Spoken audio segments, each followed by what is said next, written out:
Sir, बहन जी के ऊपर लगातार सवालिया निशान उठते रहते हैं और लोग ये भी कहते हैं कि बहन जी जो है वो जेल जाने से डरती हैं। और जबकि लोग ये भी कहते हैं कि अगर बहन जी एक बार जेल चली जाएंगी तो ये आंदोलन कहीं ज्यादा तेज और मजबूत हो जाएगा। क्या कहना चाहेंगे?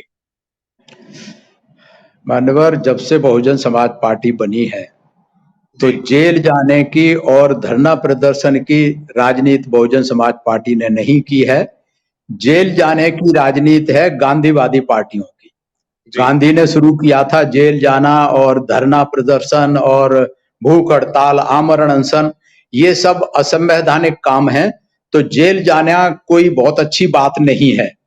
और जी। जेल जाने से जहां तक डरने का सवाल है, आपने पूछा है, बहन कुमारी मायावती आज तक किसी से नहीं डरी। जी। आज तक किसी से नहीं डरी हैं। जब मुख्यमंत्री थी तो आपको मालूम है जानलेवा हमला हुआ था, उस समय बहन जी नहीं घबराई थी। बीजेपी और कांग्रेस ने मिलकर के तमाम सारे मामले, मुकदमे, केस, सीबीआई की रेड कितनी सारी की और सुप्रीम कोर्ट में जाके सब फ्लॉप हो गए। एक भी जी। केस स्टैंड नहीं कर पाया। जी। बीजेपी इस बात को बहुत अच्छी तरह जानती है कि आज मायावती के खिलाफ कुछ भी नहीं है। और जी। अगर मायावती को जेल भेजेंगी या कुछ करेंगी तो ये फ्लॉप हो जाएंगे और उनके लिए उल्टी पड़ेगी। इसलिए बहन जी नहीं डरती। बहन जी को जब मौका मिलता है, जब जरूरत होती है, बीजेपी के खिलाफ अपनी मर्जी से जब जरूरत होती है उस हिसाब से बोलती है। लोग कहते हैं कि बीजेपी के खिलाफ नहीं बोलती, जब जरूरत होती है बोलती है। खाली बिना मतलब के बीजेपी खराब है, इसका कोई तुकतान नहीं है। जब कोई जी। मुद्दा होता है ऐसा बोलने की जरूरत होती है तो बोलती है। और बहन जी किसी से नहीं डरती, किसी से नहीं घबराती। आईबी और सीबीआई तो क्या करेगी? जेल जाने से कम कोई मर तो नहीं जाता। तो बहन जी जेल जाने से कभी नहीं घबराती हैं और ना ही ईडी और किसी से भी दबाव में नहीं है, बिल्कुल भी। जी। बाकी लोग गुमराह करने के, क्योंकि यही एक मुद्दा है और कोई मुद्दा नहीं है। मीडिया के पास, विपक्षी पार्टियों के पास सिर्फ यही मुद्दा है कि बहन जी घर से नहीं निकलती। अरे घर से इसलिए नहीं निकलती, बहन जी जिस दिन घर से निकल पड़ेंगी उस दिन लाखों की तादाद में लोग आएंगे और ये घात लगाए बैठे हैं कि कहीं बड़ी रैली हो, मायावती वहां जाए, इनके लोगों पर ठुकाई पिटाई करके, मुकदमे में करके इनको बंद किया जाए, फर्जी मुकदमे किए जाए, वहां उपद्रव करवाया जाए। ये सब कर सकते हैं प्रायोजित। इसलिए बहन कुमारी मायावती जी कई बार कह चुकी हैं इस बात को कि ये जब समुद्र में, क्या कहना चाहिए, तूफान आता है तो नाव को किनारे लगा के बैठना समझदारी है, बजाय इसमें डूब जाना। तो अपने लोगों को बचाने के लिए, बहुजन समाज के लोगों को बचाने के लिए बहन कुमारी मायावती इस तरीके का कोई कदम नहीं उठा रही जिससे देश में बवाल हो और विरोधी पार्टियों को, खासकर सत्तारूढ़ पार्टी को मौका मिले कि इनके लोगों को पकड़ के बंद किए जाएं, गोली चला के मार दिया जाए। ये सब कारण है। तो बाकी मीडिया तो दुष्प्रचार करता रहा है, करता रहेगा।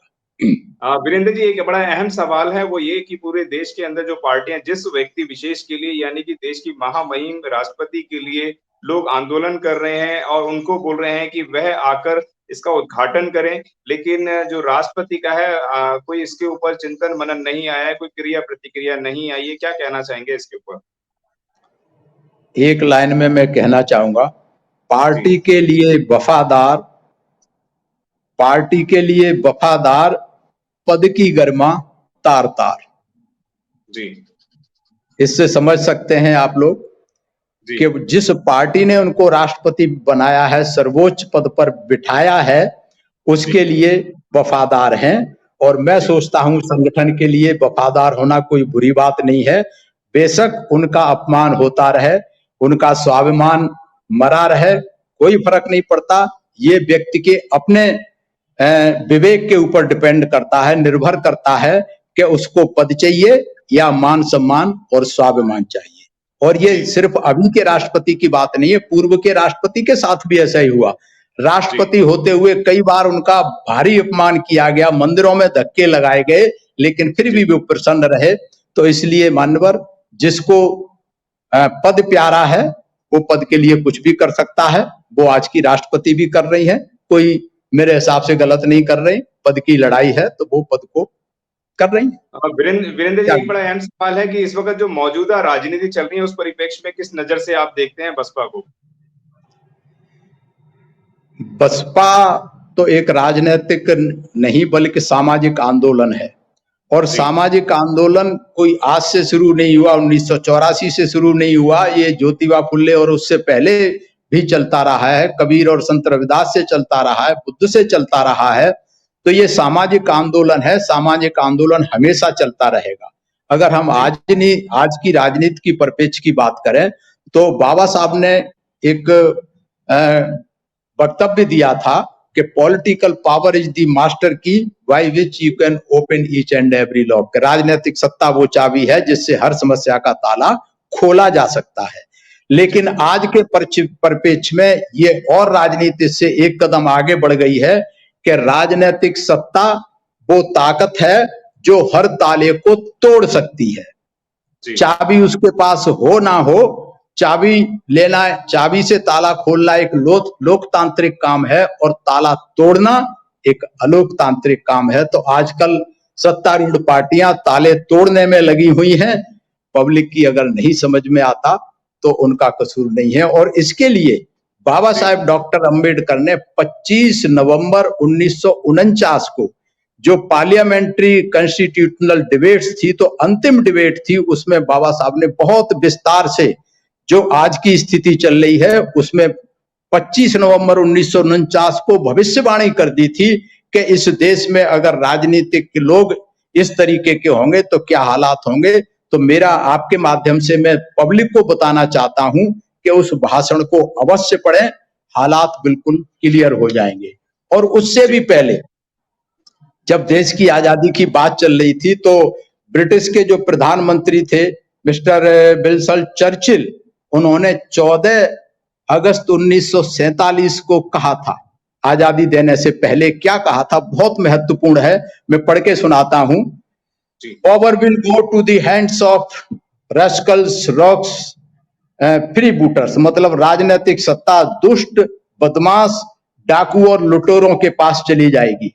All Indian leaders will be of low calibre and man of straw, के बहुत लो कैलिबर के लोग होंगे और कूड़ा करकट जैसे लोग होंगे। They will have sweet tongues and still hearts, के उनके हृदय बहुत कुटिल होंगे, जीभ बहुत मीठी होगी। They will fight amongst themselves for power and India will be lost in political squabble, के राजनीतिक झगड़े में इंडिया फंस जाएगी। A day would come when even air and water would be taxed in India. If you are going through hell, keep going. ये Churchill ने 1947 को 14 अगस्त को कहा था।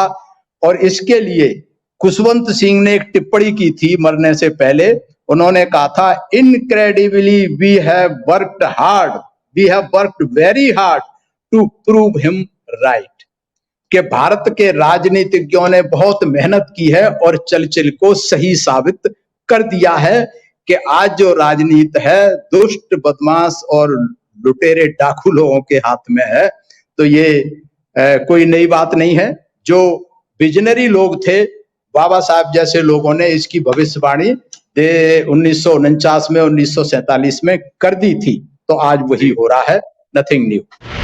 अगर आपने अभी तक हमारा चैनल सब्सक्राइब नहीं किया है तो सब्सक्राइब करें और घंटी का बटन बिल्कुल भी दबाना ना भूलें ताकि सभी लेटेस्ट खबरें पहुंच सकें आप पे सबसे पहले।